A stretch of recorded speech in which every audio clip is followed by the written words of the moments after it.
सहजानंद सहजानंद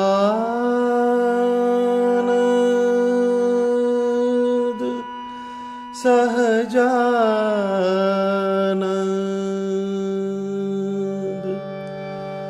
सहजानंद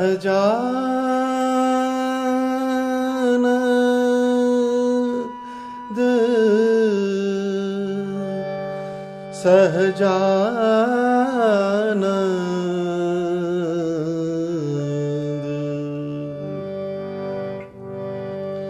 मेरा मन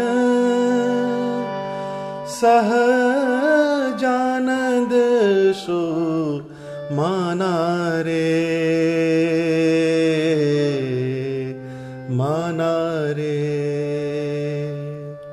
मेरा मन सहजानंद सो माना रे, माना रे। मन माना घनश्याम नाथ सो, मन माना घनश्याम नाथ सो। तज दिया और ठिकाना, तज दिया और ठिकाना। मेरा मन सहजानंद सो माना रे, माना रे।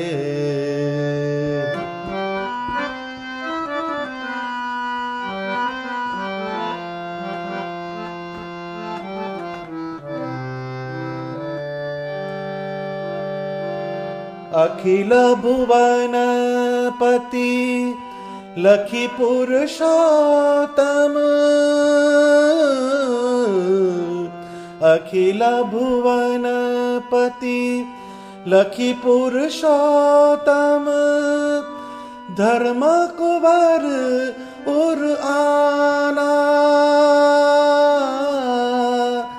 धर्म कुबर उर आना। मेरा मन सहजानंद सो माना रे, माना रे।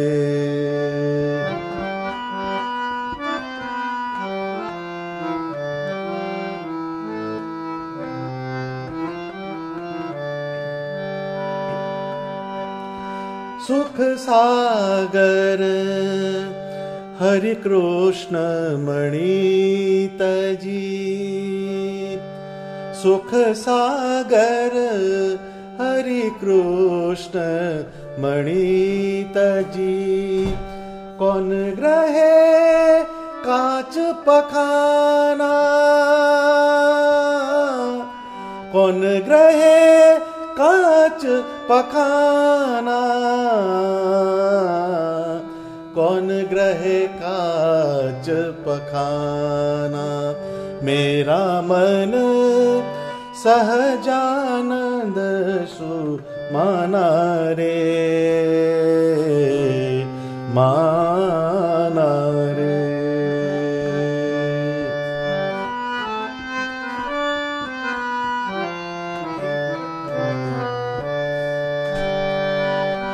प्रेमानंद घनश्याम चरण पर, प्रेमानंद घनश्याम चरण पर। घनश्याम घनश्याम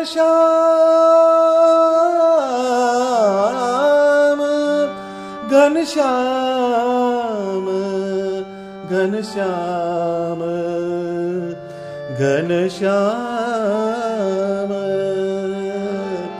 પ્રેમાનંદ ઘનશ્યામ ચરણ પર ત્રિભુવન કિયો कुर्बाना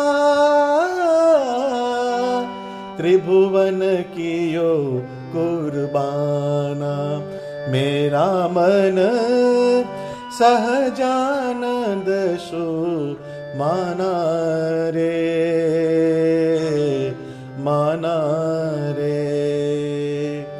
मन माना घनश्याम नाथ सु मन माना घनश्याम नाथ सु मन माना घनश्याम नाथ सु मन माना घनश्याम नाथ सु मन माना घनश्याम नाथ सु मेरा मन सहजानंद सु माना रे।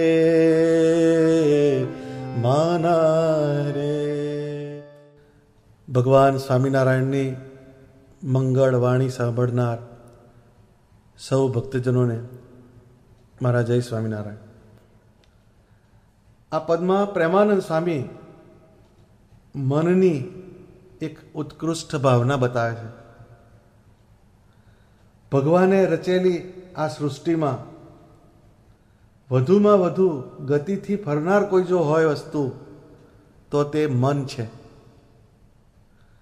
ભગવાન અને આપણી વચ્ચેનો જે અંતરાલ છે તેને ઓછો કરવો હોય તો મનનો જ સહારો દરેક સાધકે લેવો પડે છે. માણસને મોક્ષ અપાવવામાં સહાયરૂપ જો કોઈ હોય તો તે એનું મન છે. અને માણસને આ જગતમાં બાંધનાર કોઈ તત્વ હોય તો તે પણ એનું મન છે. આપણા મનની માન્યતાઓ ઘણી બધી જગ્યાએ બંધાયેલી છે. એ બધી માન્યતાઓની જે ધારાઓ છે તેનો પ્રવાહ એક સ્વામિનારાયણ ભગવાનની મૂર્તિમાં જોડાય ત્યારે જીવન સાર્થક બને છે. માટે પ્રેમાનંદ સ્વામી કહે છે, મેરા મન સહજાનંદ સુ માના રે, મન માના ઘનશ્યામ નાથ સુ તજ દિયા ઓર ઠિકાના. સ્વામી કહે છે, બીજા બધા ઠેકાણાનો ત્યાગ કરીને મેં મારા મનને મારા નાથ એવા શ્રી ઘનશ્યામ ભગવાન સહજાનંદ સ્વામીમાં સ્થિર કર્યું છે. આપણું મન ભગવાનના સ્વરૂપમાં સ્થિર ક્યારે થાય તો એને માટે પ્રેમાનંદ સ્વામી બે મુદ્દા બતાવે છે. તેમાં એક ભગવાનનો મહિમા છે. જ્યારે ભગવાનનો મહિમા સમજાય ત્યારે જ એમાં મન સ્થિર થાય છે. અને તેથી પ્રેમાનંદ સ્વામી કહે છે, અખિલ ભુવનપતિ લખી પુરુષોત્તમ. ભગવાન સ્વામિનારાયણ અનંત કોટી બ્રહ્માંડના અધિપતિ છે. તેઓ પુરુષોત્તમ નારાયણ છે. એ ધર્મ કુંવર ઉર આના મતલબ અખિલ ભુવનના આધાર પુરુષોત્તમ નારાયણ જે ધર્મદેવના પુત્ર છે એવા સ્વામિનારાયણ ભગવાનનો મારા ઉરમાં નિવાસ થયો છે. માટે મારા જેવો ભાગ્યવાન કોઈ નથી. મારા પુણ્યનો પાર નથી. આવા અહોભાવની અનુભૂતિ મનમાં થાય છે. બીજો મુદ્દો છે ભગવાન સામે જગતના પદાર્થની તુચ્છતા.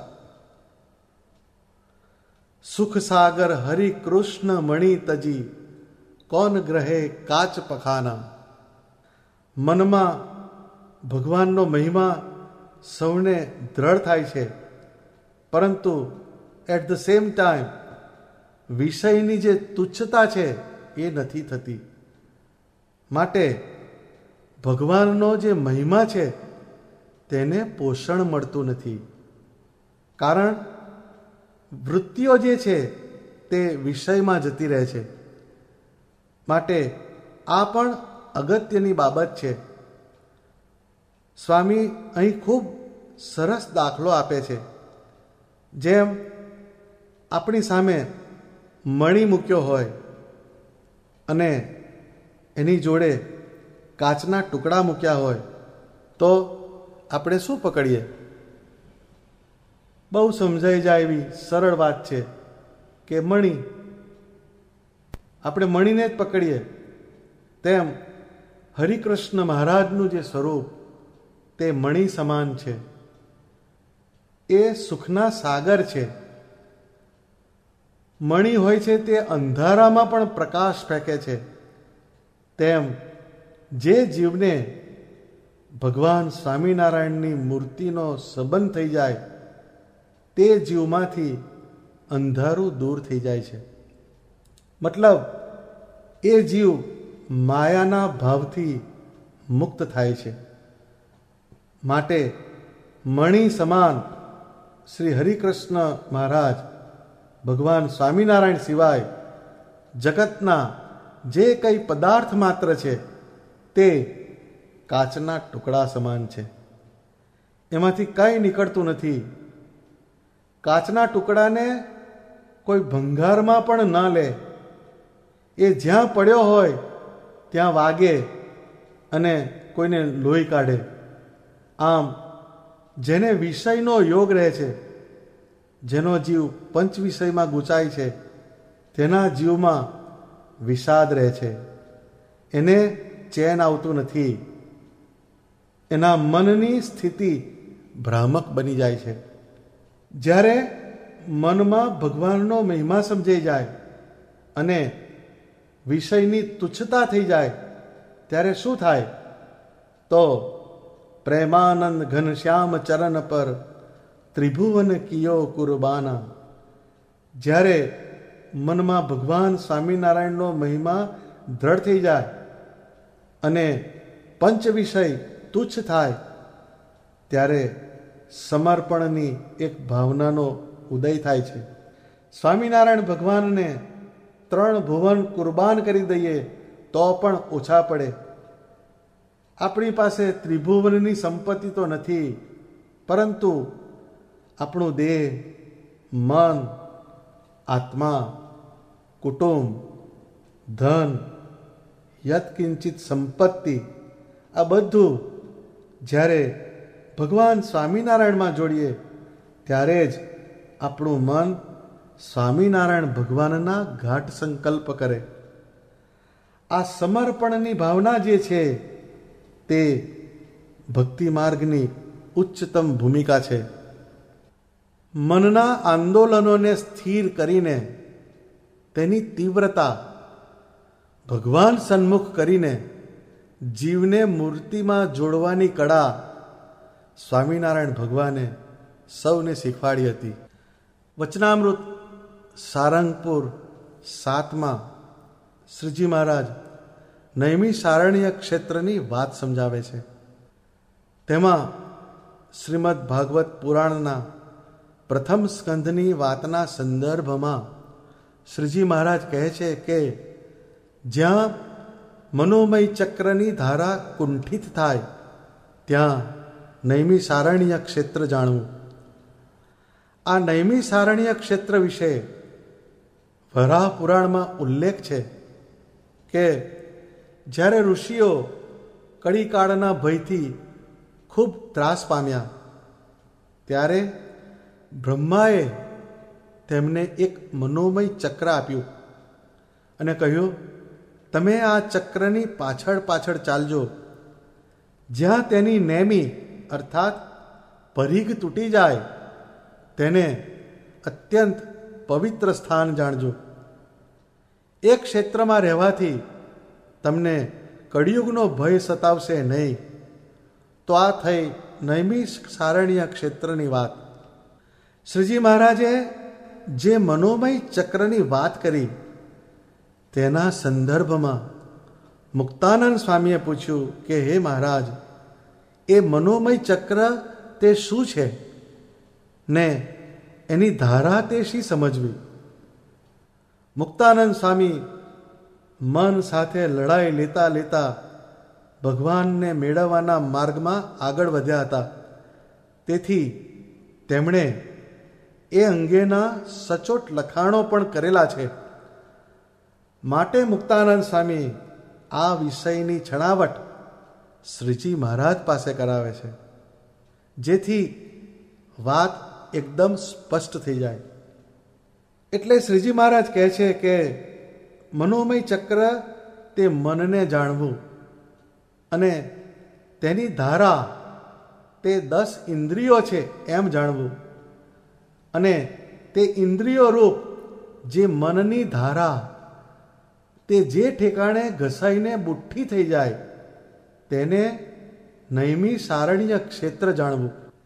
તે ઠેકાણે જપ, તપ, વ્રત, ધ્યાન, પૂજા એ આદિક સુકૃત તેનો જે આરંભ કરે તે દિન દિન પ્રત્યે વૃદ્ધિ પામે. એવું જે નૈમિષારણ્ય ક્ષેત્ર તે જે ઠેકાણે ભગવાનના એકાંતિક સાધુ રહેતા હોય તે ઠેકાણે જાણવું. મનને શ્રીજી મહારાજ ચક્ર સાથે સરખાવે છે. ચક્ર આવે એટલે એને ગતિ હોય. મન હંમેશા ગતિશીલ છે, એ ફરતું રહે છે. માટે મુક્તાનંદ સ્વામી કહે છે,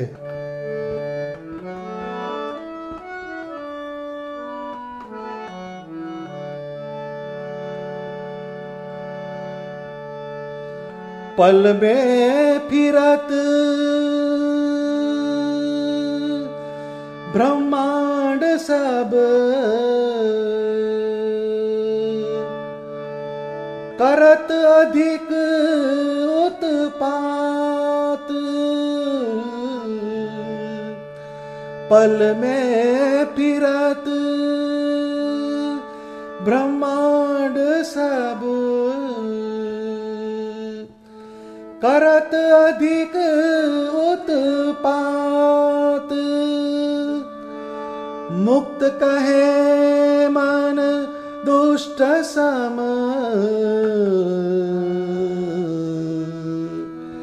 ना मानत को बात, ना मानत को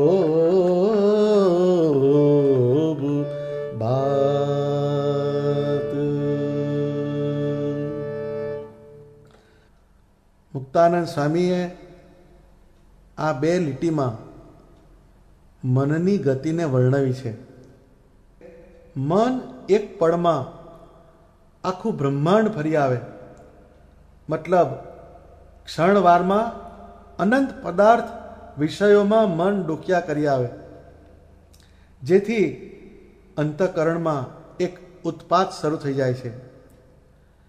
અને જેનું મન વિષય ભોગમાં વિચલિત થઈ જાય પછી એનો વિવેક જતો રહે છે. જેનું મન વિક્ષિપ્ત થઈ જાય તેની વૃત્તિ દુષ્ટ બની જાય છે. દુર્યોધનનું મન વિક્ષિપ્ત થઈ ગયું હતું, તેથી સ્વયં શ્રી કૃષ્ણ ભગવાન તેને સમજાવવા માટે ગયા, પરંતુ તે ટસનો મસ ન થયો અને મહાભારતનું યુદ્ધ થયું. એ કહે છે સ્વામી, મુક્ત કહે મન દુષ્ટ સમ, નામા નતકો બાત. પછી એને શાસ્ત્રના વચન પણ અસર કરતા નથી. કેમ? તો કે એનું મન વિષયોમાં તણાઈ ગયું છે. એટલે સ્વામી મનનું અંગ વર્ણવતા આગળ કહે છે,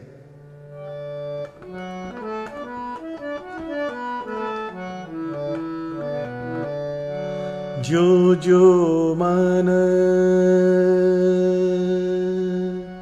વિષયા ભખે ત્યો અતિ દુખિયા હોત. મુક્ત કહે જબ હરિ ભજે, મુક્ત કહે જબ હરિ ભજે, મુક્ત કહે જબ હરિ ભજે, તબ હી શાંત હો સોત.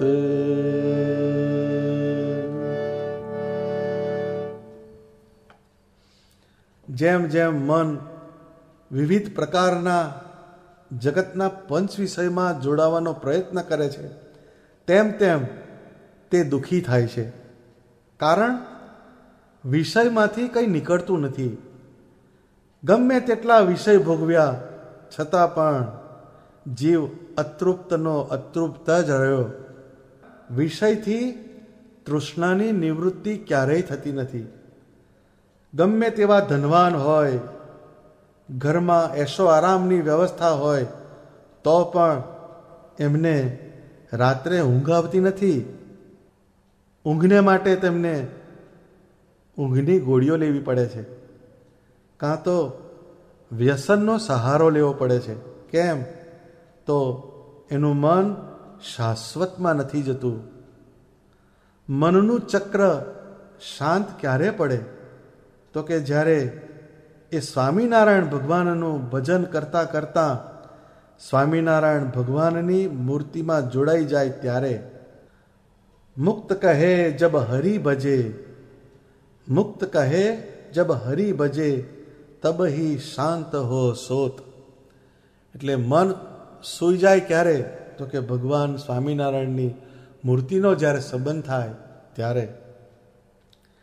રામકૃષ્ણ પરમહંસે ધ્યાન માર્ગની સાધના કરવાનો નિશ્ચય કર્યો તે પહેલાં ભારતભરમાં જે ભગવાનના અવતાર થયા તેની લીલાભૂમિ અને જુદી જુદી જગ્યાઓમાં સંતો મુક્તાત્માઓએ જ્યાં જ્યાં ધ્યાન ભજન સાધના કરી હોય તે સ્થાનની માટી લાવીને, તે માટીનો ઓટલો બનાવીને તેના ઉપર બેસીને સાધના શરૂ કરી હતી. આ ક્ષેત્રનો પ્રભાવ છે. જ્યાં જ્યાં મુક્ત પુરુષોએ ધ્યાન ભજન કર્યું હોય, ભગવાને સ્વયં જે સ્થાનોમાં લીલા ચરિત્રો કર્યા હોય તે સ્થાનનો પ્રભાવ જ જુદો હોય છે. એ સ્થાનમાં જવાથી મનના સંકલ્પ વિકલ્પમાં ફેરફાર થવા માંડે છે. એવા સ્થાનનો યોગ થવાથી મનના વેગ શાંત પડવા માંડે છે અને એની ધારા, જે ઇન્દ્રિયો, તેની તીક્ષ્ણતા ઓછી થવા માંડે છે. તમે વડતાલમાં હરિકૃષ્ણ મહારાજની મૂર્તિ સામે ઊભા રહો. ભગવાન સ્વામિનારાયણે જ્યાં સ્વયં શિક્ષાપત્રી લખી તે હરિમંડપમાં બેસો. ગોપાળાનંદ સ્વામી, મંજુકેશાનંદ સ્વામી, નિત્યાનંદ સ્વામીના આસને બેસો. જ્ઞાનબાગમાં રંગલીલાના હોજ, 12 બારણાના હિંડોળાવાળી છત્રીએ બેસો અને ઊંડા શ્વાસ લઈને મંત્ર જાપ કરો. સ્વામિનારાયણ સ્વામિનારાયણ એવું અંદરથી સ્મરણ કરો તો અંદરથી એક જુદો અનુભવ થશે. અમદાવાદ રંગમોલમાં બેસો, ગઢપુર દાદાના દરબારમાં બેસો, તેમજ શ્રીજી મહારાજે જ્યાં વચનામૃતો કહ્યા છે તે સ્થાનોમાં બેસો તો તમને એક જુદી દિવ્યતાનો અનુભવ થશે. આ બધા સ્થાન નૈમિષારણ્ય ક્ષેત્ર સમાન સ્થાન છે. ત્યાં વ્રત, તપ, જપ, ધ્યાન, પૂજાનો જે આરંભ કરીએ તે દિન પ્રતિદિન વૃદ્ધિ પામે છે. અહીંયા નૈમિષારણ્ય ક્ષેત્રનું જોડાણ સત્પુરુષ સાથે બતાવ્યું છે. શ્રીજી મહારાજ કહે છે કે એવું જે નૈમિષારણ્ય ક્ષેત્ર તે જે ઠેકાણે ભગવાનના એકાંતિક સાધુ રહેતા હોય તે ઠેકાણે જાણવું. ચોબન પગીને ડભાણ યજ્ઞમાં ભગવાન સ્વામિનારાયણનો નિશ્ચય થયો અને સત્સંગનું બીજ એમના જીવમાં રોપાયું. પરંતુ એ સત્સંગનું જે બીજ રોપાયું એની દ્રઢતા કરવા માટે એકાંતિક સંતનું સાનિધ્ય અગત્યનું છે. માટે મુક્તાનંદ સ્વામી સંતો સહિત વડતાલમાં રોકાયા અને જોબન પગીને સત્સંગની દ્રઢતા કરાવી હતી. કારણ એ સત્પુરુષ જે સ્થાનમાં રહેતા હોય ત્યાં સ્વામિનારાયણ ભગવાનની મૂર્તિનું ધ્યાન, ભજન, સ્મરણ અવિરત ચાલતું હોવાથી તે ક્ષેત્રના વાતાવરણમાં ભગવાનના દિવ્ય પ્રભાવની અસર વર્તાય છે. કારણ ક્ષેત્રની કિંમત ક્ષેત્રજ્ઞને લીધે હોય છે. નંદ સંતો બધા સ્થાનોમાં રહ્યા અને અનેક જીવનું રૂડું કર્યું. કારણ એમની સાથે તે ક્ષેત્રના ક્ષેત્રજ્ઞ એવા સ્વામિનારાયણ ભગવાન હતા. માટે એ શક્ય બનતું. ભગવાન સ્વામિનારાયણના અનુસંધાને યુક્ત એવા એકાંતિક સંતો જ્યાં રહેતા હોય તે ક્ષેત્રમાં ઇન્દ્રિયોના પ્રબળ વેગ પણ સમી જાય. એક વખત વડતાલમાં શ્રીજી મહારાજ સભા કરીને બિરાજમાન હતા. ત્યાં અચાનક 50 જેટલા નાગડા બાવાઓનું ટોળું ધસી આવ્યું. એ બાવાઓ અતિશય તામસી હતા. હાથમાં ચીપિયા, ભાલા, બરછી, તલવાર વગેરે વગેરે જેવા ભયંકર સાધનો હતા. આ બાવાઓનું વિકરાળ સ્વરૂપ જોઈને શ્રીજી મહારાજે એક પાર્ષદને બોલાવ્યો અને કહ્યું, ઝડપથી મુક્તાનંદ સ્વામીને બોલાવી લાવો. મુક્તાનંદ મુનિ સત્વરે તે પાર્ષદ સાથે ત્યાં સભામાં આવી પહોંચ્યા. મુક્તાનંદ સ્વામી પરિસ્થિતિ પામી ગયા હતા. તેમણે એકદમ શાંત સ્વરે બાવાઓને કહ્યું, તમે તો સાક્ષાત વૈકુંઠનાથના પ્રિય પ્રવર એવા પાર્ષદો જણાવો છો. ભગવાન વૈકુંઠનાથે તમને અમારી રક્ષા કરવા મોકલ્યા હોય એમ અમને જણાય છે. આમ મુક્તમુનિ સત્વગુણમય શબ્દોથી એ નાગડા બાવાઓની પ્રશંસા કરવા લાગ્યા. એટલે જેટલા તમોગુણના વેગથી એમનામાં ક્રોધ હુંકારા કરતો હતો એટલા જ સત્વગુણના વેગથી એમનો ક્રોધ શાંત થઈ ગયો અને એમના મંડળના વડેરા જે બાવાજી હતા એ બોલ્યા કે અમે તો વાઘ દીપડા જેવા ક્રૂર સ્વભાવવાળા છીએ. વૈકુંઠનાથના સાચા પાર્ષદો તો તમે છો. આમ ક્રોધથી ભરપૂર એવા વ્યક્તિને પણ જેમની અમૃત સમાન વાણી શાંત કરી દે એવા એકાંતિક સંત મુક્તાનંદ સ્વામી હતા. શ્રીજી મહારાજ આવા એકાંતિક સંતની વાત કરે છે. એવા સંત જે સ્થાનમાં રહેતા હોય તે સ્થાન નૈમિષારણ્ય ક્ષેત્ર સમાન છે. કારણ એમને શ્રીજી મહારાજની મૂર્તિનો સીધો સંબંધ છે. માણસ તો માણસ પણ પ્રેત યોનિના અવગત્યા જીવોની પણ આ એકાંતિક સત્પુરુષના સંબંધથી સદગતિ થતી હતી.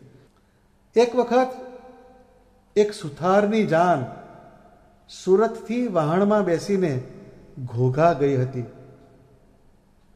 તે વખતે ઘોઘા બંદર સમુદ્ર માર્ગેથી જવાતું હતું. ઘોઘાથી પાછા વળતા વહાણ ખાડીમાં ડૂબી ગયું. તેથી અંદર બેઠેલા બધા મરણ પામ્યા. એમાં જે સવાસનિક જીવ હતા તે અવગત્યા થઈને ભૂત યોનીને પામ્યા અને દરેકે દરેકના ઘરમાં આવીને રહ્યા. તે બીજા કોઈને અંદર રહેવા દે નહીં અને અનેક રીતે કનડગત કરે. તેથી એ આખો વાસ ધીરે ધીરે ખાલી થવા માંડ્યો અને આખો મહોલ્લો ઉજ્જડ થઈ ગયો. એવા સમયમાં અંગ્રેજ સરકારનું સુરતમાં રાજ્ય સ્થપાયું. તેથી તેમણે ઢંઢેરો પીટાવ્યો કે ભૂતિયાવાસમાં જે બધા ઘરો છે તેમાંથી અવગત્યા ભૂતોને જે કાઢે તેને તે ઘર આપી દેવા એમ સરકારનો ઠરાવ છે. આ સાંભળી ઘણા લોકોએ પ્રયત્ન કરી જોયો, પરંતુ સફળ થયા નહીં. એટલે સુરતના હરિભક્ત ભાલચંદ્ર શેઠ હતા. તેમણે મનમાં સંકલ્પ કર્યો અને શ્રીજી મહારાજને પત્ર લખ્યો અને એમાં જણાવ્યું કે ભૂત પ્રેતના ઉપદ્રવને દૂર કરે એવા સંતને સુરત મોકલો તો એ વાસના બધા ઘર આપણને સત્સંગ અર્થે મળે. આમ જણાવીને તે પત્ર ગઢપુર રવાના કર્યો.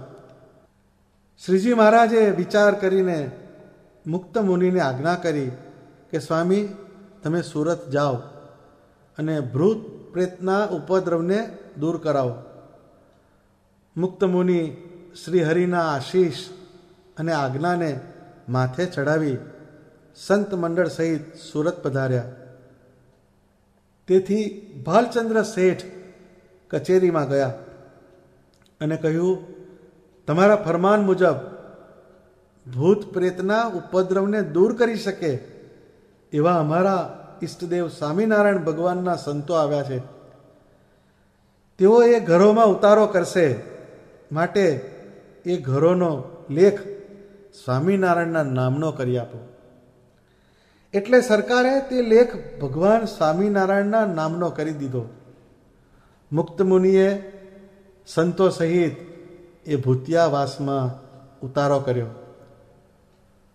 મુક્તાનંદ મુનિ સાથે બધા પરમહંસ સંતો હતા, જેઓ દેહના સંબંધને મિથ્યા કરીને આત્મામાં સ્વામિનારાયણ ભગવાનની મૂર્તિને ધારનારા પરમહંસ સંતો હતા. સ્વામિનારાયણ મંત્રના જાપ અને તેમની જ્ઞાન વાર્તાને લીધે એ ભૂતિયાવાસના વાતાવરણમાં ફેરફાર થવા લાગ્યો. કાયમ આરતી, થાળ, કથા વાર્તા થતા. સંધ્યા આરતી થઈ રહે પછી મુક્તાનંદ સ્વામી શ્રીજી મહારાજના લીલા ચરિત્રો તથા જ્ઞાન વાર્તા કરતા. તે સમયે અવગત્યા ભૂતો મૂર્તિમાન થઈને દૂર ઊભા રહે અને આરતી, ધૂન, કથા વાર્તાને સાંભળે. એક દિવસ બધા ભૂતો મુક્ત મુનિને પગે લાગીને દૂરથી સવિનય બોલ્યા, તમે સંતો અમારા ઘરોમાં આવીને રહ્યા એ ભલે, પરંતુ અમારી સદગતિનો વિચાર કરો. અમને આ દુઃખ અને યાતનાના ચક્કરમાંથી છોડાવો. આ સાંભળીને મુક્તાનંદ સ્વામીએ સર્વને બદ્રિકાશ્રમમાં મોકલવાનો વિચાર કર્યો અને ભગવાન સ્વામિનારાયણને પ્રાર્થના કરી. અને પછી મુક્તાનંદ સ્વામી બોલ્યા કે તમે બદ્રિકાશ્રમમાં તપ કરીને શુદ્ધ થાવ, પછી સત્સંગમાં તમને સારા કુટુંબમાં જન્મ મળશે અને ત્યાં જન્મ ધરીને સ્વામિનારાયણ ભગવાનની મૂર્તિનો યોગ થશે. ત્યાર પછી તેમની ભક્તિ કરીને અંતે એમના અક્ષરધામને પામશો. આમ મુક્ત મુનિએ ભૂતોને વાત કરી. આ સાંભળીને બધા ભૂત રાજી થઈને સ્વામીને પગે લાગી સ્વામીના સંકલ્પ મુજબ બદ્રિકાશ્રમમાં ગયા. આ ભૂત્યાવાસમાં પછી સત્સંગની ગંગા વહેવા માંડી.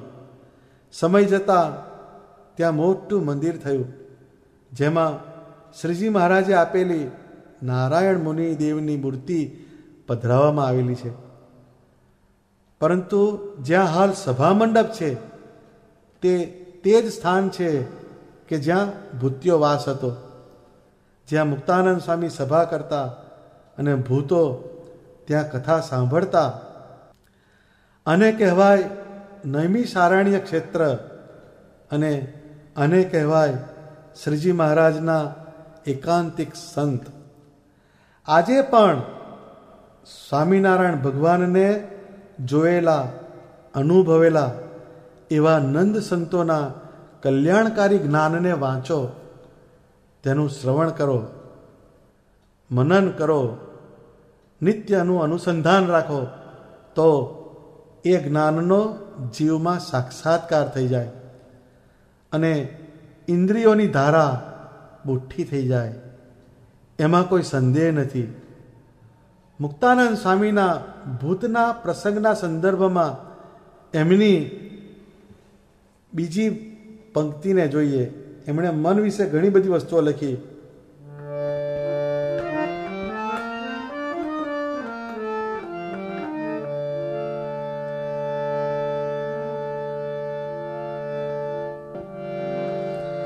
जब ही विषय सुख चाहत तब मुक्त कहे मन भूत. जब ही विषय सुख चाहत तब मुक्त कहे मन भूत. जब हरि सुमिरन करत तब मन हरि भक्त सपूत.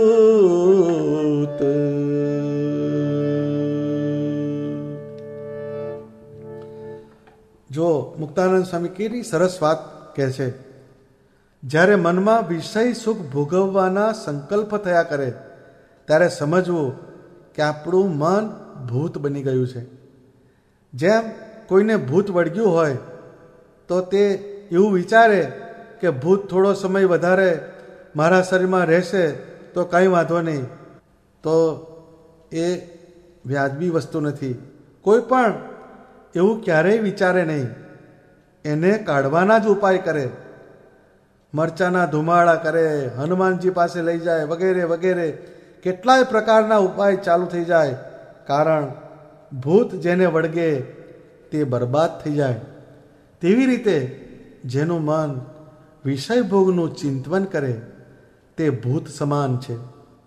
એ જીવની બરબાદી કરશે, માટે એને કાઢવાનો ઉપાય કરવો પડે.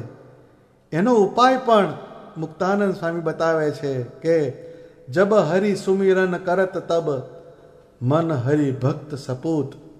જ્યારે આપણી ઇન્દ્રિયો અને આપણું મન સ્વામિનારાયણ ભગવાનના લીલા ચરિત્રો, સ્વામિનારાયણ મંત્રનું રટણ કરે ત્યારે મન ભૂતમાંથી સપૂત થયું જાણવું. નૈમિષારણ્ય ક્ષેત્રરૂપી સંત સમાગમ અને સ્વામિનારાયણ ભગવાનના સંબંધવાળા સ્થાનનો યોગ થાય તો શું થાય તે અંગે શ્રીજી મહારાજ વચનામૃતમાં આગળ કહે છે કે એવા શુભ યોગથી તે જીવના મનોમય ચક્રની ધારા બુઠ્ઠી થઈ જાય છે અને શબ્દ, સ્પર્શ, રૂપ, રસ અને ગંધ આ પંચ વિષયમાં ક્યાંય પ્રીતિ રહે નહીં અને એ પંચ વિષયના પદાર્થ દેખાય ત્યારે તેના મનમાં અતિશય અભાવ આવે. પણ તેમાં ઇન્દ્રિયોની વૃત્તિ જઈને ચોંટે નહીં. આ સિદ્ધાંતને સમજાવવા શ્રીજી મહારાજ એક દ્રષ્ટાંત આપે છે કે જેમ તીક્ષ્ણ અણીવાળું બાણ હોય તે જ્યારે ધનુષ્યમાંથી છૂટે એટલે તે ધનુષ્યમાંથી છૂટ્યું, તેથી ગતિ અને બાણની અણીવાળી તીખી ધાર આ બેના કારણે તે બાણ જે પદાર્થ તરફ છોડ્યું હોય તેને વિધીને તેમાં પ્રવેશ કરી જાય અને પછી બહાર કાઢવું હોય તો પણ એ નિસરે નહીં, પરંતુ એ જ બાણમાંથી આગળનું અણીવાળું ફળું કાઢી લઈને તે થોથાને કોઈ પદાર્થ તરફ છોડે તો તે ત્યાં અથડાઈને પાછું આવે છે, પરંતુ ફળ સોતું જેમ પદાર્થમાં ઘૂસી જાય તેમ ઘૂસે નહીં. આ એક દ્રષ્ટાંત છે, પરંતુ એનો સિદ્ધાંત ખૂબ જ સૂક્ષ્મ છે. આ જીવની ઇન્દ્રિયો વિષયમાં લોભાઈને તેની વાસના બાંધે છે. તે ઇન્દ્રિયોની વિષય તરફની તીક્ષ્ણતા છે તેને મનનો સંબંધ થાય છે, એટલે તે તીક્ષ્ણતાને વેગ મળે છે અને તે વેગને કારણે તે વિષય સુખમાં એટલી બધી એકરસ થઈ જાય છે કે તેને બહાર કાઢવી મુશ્કેલ પડે છે. પરંતુ જ્યારે ભગવાનની વાત સાંભળે, મૂર્તિના દર્શન કરે, સમયા ઉત્સવમાં મન પરોવાય, ત્યારે ઇન્દ્રિયોની તીક્ષ્ણતા ધીરે ધીરે ઓછી થાય છે. પરિણામે એ ઇન્દ્રિયોની ધારા જે છે તે ધીરે ધીરે બુઠ્ઠી થઈ જાય છે. જ્યાં ભગવાન સ્વામિનારાયણની મૂર્તિ એમના વચનો દ્વારા મૂર્તિનો સંબંધ કરાવનાર એકાંતિક સંત રહેતા હોય તે સ્થળ નૈમિષારણ્ય ક્ષેત્ર તુલ્ય જાણવું, અને જેને પોતાનું કલ્યાણ ઈચ્છવું હોય તેમણે આવા ક્ષેત્રમાં અતિ દ્રઢ મન કરીને રહેવું, જેથી એ સત્પુરુષના વચનના સંબંધથી સ્વામિનારાયણ ભગવાનની મૂર્તિનો સંબંધ દિવસે દિવસે વધારે ને વધારે દ્રઢ થાય. શ્રીજી મહારાજના સમયમાં સ્ત્રી આશ્રિતો જે હતા તે સત્સંગ કરવા ક્યાં જાય? એ જમાનો મર્યાદાનો હતો, પરંતુ શ્રીજી મહારાજે અનેક સ્થાનોમાં વિચરણ કરીને તે સ્થાનોને નૈમિષારણ્ય ક્ષેત્ર તુલ્ય બનાવી દીધા હતા. સંપ્રદાયમાં ગઢપુર, કારિયાણી, લોયા, સારંગપુર, પંચાળા, વડતાલ, અમદાવાદ, જેતલપુર, જૂનાગઢ વગેરે વગેરે જેવા સ્થાનો નૈમિષારણ્ય ક્ષેત્ર તુલ્ય હતા. ગઢપુર એવું જ પાવનકારી ક્ષેત્ર છે. ત્યાંના ભક્તો નિષ્કામ ભક્તિની ઉચ્ચ સ્થિતિએ પહોંચેલા હતા અને શ્રીજી મહારાજની કૃપાથી તેમને નિરાવરણ દ્રષ્ટિ પ્રાપ્ત થઈ હતી. ગઢપુરના જીવબા, લાડુબા, રાજબાઈ આદિ સ્ત્રી ભક્તો હતા. તેમની ઇન્દ્રિયો શ્રીજી મહારાજની સેવામાં જ જોડાયેલી રહેતી અને તેમનું મન એમની મૂર્તિનું જ મનન કરતું, જેથી એમના મનોમય ચક્રની ધારા બુઠ્ઠી થઈ ગઈ હતી. મોટો રાજગરાસ હતો, વૈભવ હતો, પરંતુ એમણે સંસાર ભોગવ્યો નહીં, જેની નોંધ નિષ્કુળાનંદ સ્વામીને પણ લેવી પડી છે ભક્ત ચિંતામણીમાં.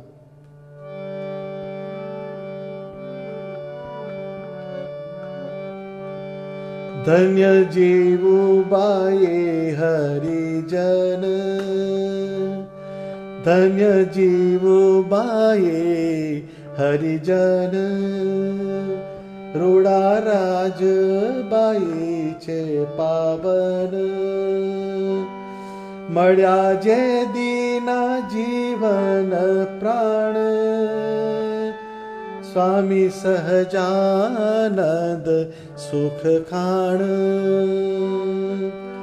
અંતરમાં અણગમતો થયો છે સર્વે સંસાર. અંતરમાં અણગમતો થયો છે સર્વે સંસાર. માત તાત કુળ કુટુંબનો જેણે કર્યો અતિશય અભાવ.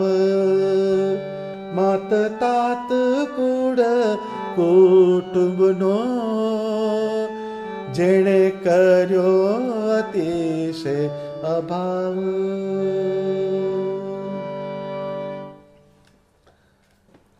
ગઢપુરના રાજબાઈ એ નિર્વિકાર નિષ્કામ ભક્તિના આદર્શરૂપ હતા, જેમનું તન તપ પરાયણ રહેતું અને મન હંમેશા શ્રીજી મહારાજે પ્રવર્તાવેલા નિયમ ધર્મમાં જ રહેતું.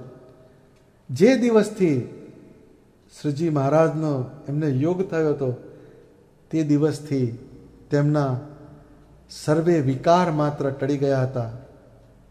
રાજબાઈને અંદરથી સંસારનો અતિશય અભાવ હતો, તેથી લગ્ન જીવનમાં તેમને રસ નહોતો. પરંતુ કાઠીની કન્યા પરણે નહીં તો સમાજમાં હોહા થઈ જાય, માટે શ્રીજી મહારાજે રાજબાઈને સંદેશો મોકલાવ્યો કે તમે જે નિષ્કામ ભાવે અમારી ભક્તિ કરો છો તે અમને અતિશય ગમે છે, પરંતુ તમારે અમારું એક વચન માનવાનું છે. તમારે પરણીને ભગવાન ભજવાના છે. ભક્તિ માર્ગમાં સમર્પણ એ બહુ મોટી વાત છે. રાજબાઈએ પોતાની મરજી ન હોવા છતાં શ્રીજી મહારાજના ગમતામાં આપણું ગમતું રાખવું એવી દ્રઢતાપૂર્વકની સમજણ રાખીને પરણવા માટે હા પાડી દીધી. એટલે એમના મા બાપે એમના યોગ્ય જગ્યાએ મૂર્તિયાની શોધ કરીને એમના લગ્નનું નક્કી કરી દીધું. એમના લગ્ન થઈ ગયા અને રાજબાઈ સાસરે ગયા. રાજબાઈ એમના શયનખંડમાં શ્રીજી મહારાજની મૂર્તિ ધારીને પલંગમાં બેઠા હતા. ત્યાં એમનો પરણેતર એ ખંડમાં પ્રવેશ્યો અને જેવો તે અંદર પ્રવેશ્યો કે તરત રાજબાઈનું મુખ સિંહણનું હોય તેવું એને દ્રશ્ય જોયું. સિંહણ સામે કોણ જાય? એટલે એમનો પરણેતર ઓરડાની બહાર ભાગ્યો. બહાર આવીને એણે સૌને કહ્યું કે આ સાધારણ સ્ત્રી નથી, આ તો કોઈ દેવી છે, કોઈ કારણિક અવતાર છે. મારું ભલું ઈચ્છતા હોવ તો આ વેલડું પાછું વાળો. એટલે રાજબાઈના સાસરિયાઓએ એમનું વેલડું પાછું વાળ્યું અને રાજબાઈ પાછા આવ્યા અને ગઢપુરમાં શ્રીજી મહારાજના સાનિધ્યમાં શેષ જીવન વ્યતીત કરવાનો નિશ્ચય કર્યો. અને પહેલાં હતો એનાથી બેવડા વેગથી સંસારના સુખમાંથી વૃત્તિ પાછી ખેંચી ઝીણા વસ્ત્રો પહેરવા, અલંકાર પહેરવા વગેરેનો ત્યાગ કર્યો. કડિયું, ચીકણું અને સ્વાદિષ્ટ અન્ન ખાવાનું છોડી દીધું અને ખાટ પાટ પલંગ ઉપર સૂવાનું છોડીને જમીન ઉપર સૂવાનું શરૂ કરી દીધું અને અતિશય તપ કરીને આ લોહી માંસના શરીરમાંથી વૃત્તિ પાછી વાળીને શ્રીજી મહારાજમાં આત્માને સ્થિર કરી દીધો. આ છે નૈમી સારણ્ય ક્ષેત્ર તુલ્ય ગઢપુર ધામનો પ્રભાવ. આ ગઢપુરમાં સ્વામિનારાયણ ભગવાન અને તેમના એકાંતિક મુક્ત નંદ સંતોનો સદા વાસ રહેતો, જેથી ગઢપુરમાં નિત્ય શ્રીજી મહારાજના લીલા ચરિત્રો, સમયા, ઉત્સવો, કથા વાર્તા, ધૂન, ભજન, ધ્યાનનો પ્રવાહ ચાલુ રહેતો, જેના પરિણામે કેટલાય જીવની ઇન્દ્રિયોની ધારા ઘસાઈને બુઠ્ઠી થઈ જતી હતી, જેના કારણે એમના પંચ વિષયો ભગવાન સ્વામિનારાયણના સંબંધવાળા થઈ ગયા હતા. નંદ સંતો મોટા મોટા રજવાડાઓમાં ફર્યા. વડોદરાના મહારાજા શ્રીમંત સયાજીરાવ ગાયકવાડ ગોપાળાનંદ સ્વામીને ગુરુતુલ્ય માનતા, પરંતુ તેઓ ક્યાંય બંધાયા નહીં. રાજ્યની સંપત્તિ એમને સ્પર્શી શકી નહીં, કારણ એમની ઇન્દ્રિયોની ધારા ઘસાઈને બુઠ્ઠી થઈ ગઈ હતી. એટલે એમના અંતઃકરણમાં, ઇન્દ્રિયોમાં સ્વામિનારાયણ ભગવાન સિવાય કોઈ વસ્તુ પેસી શકતી હતી નહીં. હાલ કળિયુગમાં દેશકાળ ખૂબ જ વિપરીત હોય છે. માટે આપણી ઇન્દ્રિયો અને મનને શ્રીજી મહારાજે કરાવેલા સ્થાનોમાં જોડવા, એમણે કરાવેલ શાસ્ત્રો વાંચવા, નંદ સંતોના લખેલ પ્રમાણભૂત ગ્રંથનું અધ્યયન કરવું, નંદ સંતોએ રચેલા કીર્તનો ગાવા, સાંભળવા અને મૂળ શાસ્ત્રો અને સ્વામિનારાયણ ભગવાનની મૂર્તિમાં જોડનાર, એમની સ્વામી સેવક ભાવે ઉપાસના કરનાર અને કરાવનાર સ્વામિનારાયણ ભગવાનના એકાંતિક સત્પુરુષનો સમાગમ કરવો એ નૈમિષારણ્ય ક્ષેત્રમાં રહ્યા બરોબર છે.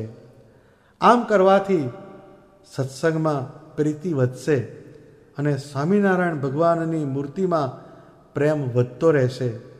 તો શ્રીજી મહારાજના સૌ આશ્રિત માત્રએ સારંગપુરનું આ 7મું વચનામૃત વારંવાર વાંચીને આત્મસાત કરવા જેવું વચનામૃત છે. ભગવાન સ્વામિનારાયણને આ દેહે કરીને પામવા માટે, ભગવાનની પ્રાપ્તિ માટે, ભગવાનના અક્ષરધામને પ્રાપ્ત કરવાના માર્ગમાં બહુ ઉપયોગી એવો આ રામબાણ ઇલાજ છે. તો સૌ આશ્રિતોએ આ ભગવાનના વચનનું ધ્યાન રાખીને સત્સંગમાં શ્રીજી મહારાજનું ધ્યાન, ભજન, સ્મરણ, પૂજન, દર્શન, સેવા વગેરે કરવું. સહજાનંદ સ્વામી મહારાજની જય.